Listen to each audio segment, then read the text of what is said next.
दैनिक आहार है वचन का प्यारा उपहार। रोज का है ये आत्मा का पोषण संसार। हर शब्द में छुपी है ईश्वर की पुकार। आओ सुनो समझो जीवन में लाओ प्यार।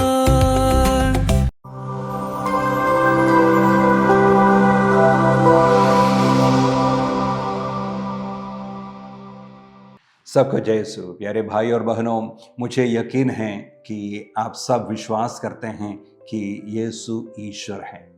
पर कुछ लोग सवाल करना चाहते हैं, क्या यीशु ने कभी सुसमाचार में कहा है मैं ईश्वर हूं? सीधा जवाब है नहीं, यीशु ने कभी नहीं कहा है स्पष्ट शब्दों में मैं ईश्वर हूं। पर कई जगह पर यीशु यह दर्शाते हैं दृढ़ शब्दों में या उनके आचरण द्वारा कि वह ईश्वर है। उदाहरण के लिए संत यूहन्ना अध्याय 5 वाक्य 17 से 30 तक, यहाँ यीशु यह दर्शाते हैं कि स्वभाव में यीशु ईश्वर के बराबर हैं, कार्य में उनके बराबर हैं और अधिकार में ईश्वर के बराबर है। इस तरह यीशु दर्शाते हैं कि वह ईश्वर है। अभी इसका संदर्भ लेना जरूरी है। अध्याय 5 में यीशु एक अर्धांग रोगी को चंगाई प्रदान करते हैं और उसे आज्ञा देते हैं कि अपना काट उठाकर चलो। तो इसे देखकर फरीसी नाराज हो जाते हैं और उनकी आलोचना करते हैं, कहते हैं कि आपको ऐसे कार्य नहीं करना चाहिए। कहा गया है, संत यूहन्ना कहते हैं, यहूदियों का उन्हें मार डालने का निश्चय किया क्योंकि वे न केवल विश्राम दिवस का नियम तोड़ते थे बल्कि ईश्वर को अपना निजी पिता कहकर ईश्वर के बराबर होने का दावा करते हैं। यीशु कहते हैं, मेरा पिता अब तक काम कर रहा है और मैं भी काम कर रहा हूं। तो आपको याद है उत्पत्ति ग्रंथ में अध्याय 2:2 में ईश्वर 6 दिन के कार्य के बाद विश्राम किए।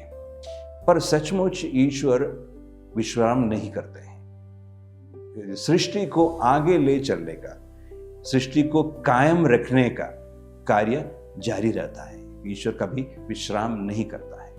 उसी प्रकार यीशु भी विश्राम नहीं करता है, क्योंकि सृष्टि को एक नई दिशा देने के लिए और जहां चंगाई की जरूरत है, चंगाई का कार्य, यह सब यीशु कार्य जारी रखते हैं।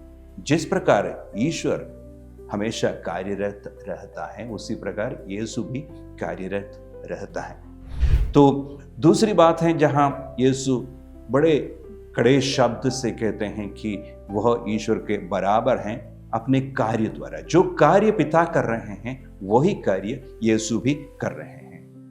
उदाहरण के लिए, जिस तरह पिता मृतकों को उठाता और जिलाता है, उसी तरह पुत्र भी जिसे चाहता है उसे जीवन प्रदान करता है। जीवन प्रदान करने का कार्य पिता का कार्य है, वही कार्य यीशु भी कर रहा है। क्यों? इसलिए कार्य में भी ईश्वर के बराबर है यीशु। और तीसरी बात यह है कि उनका अधिकार, जो अधिकार पिता ने उसको दिया है, उसी अधिकार के अनुसार वह न्याय करते हैं और जिसे जो कोई उनमें विश्वास करते हैं उनको पुनः जीवन प्रदान करते हैं। वाक्य 26 में कहते हैं, जिस तरह पिता स्वयं जीवन का स्रोत हैं, उसी तरह उसे पुत्र को भी जीवन का स्रोत बना दिया है। पुत्र को भी जीवन का स्रोत, जो स्रोत ईश्वर है, जो स्रोत पिता है, वही स्रोत, जीवन का स्रोत यीशु भी है।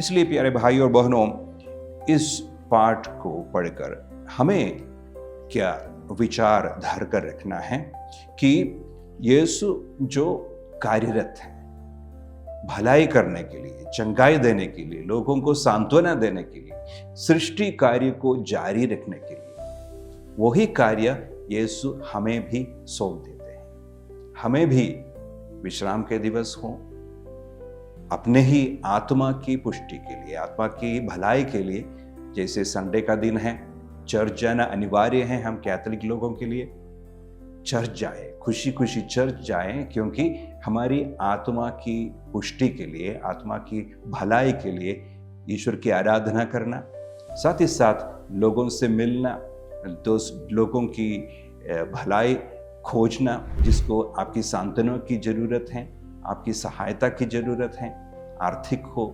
और अन्य तरह की सहायता की ज़रूरत है, उन्हें सहायता प्रदान करना।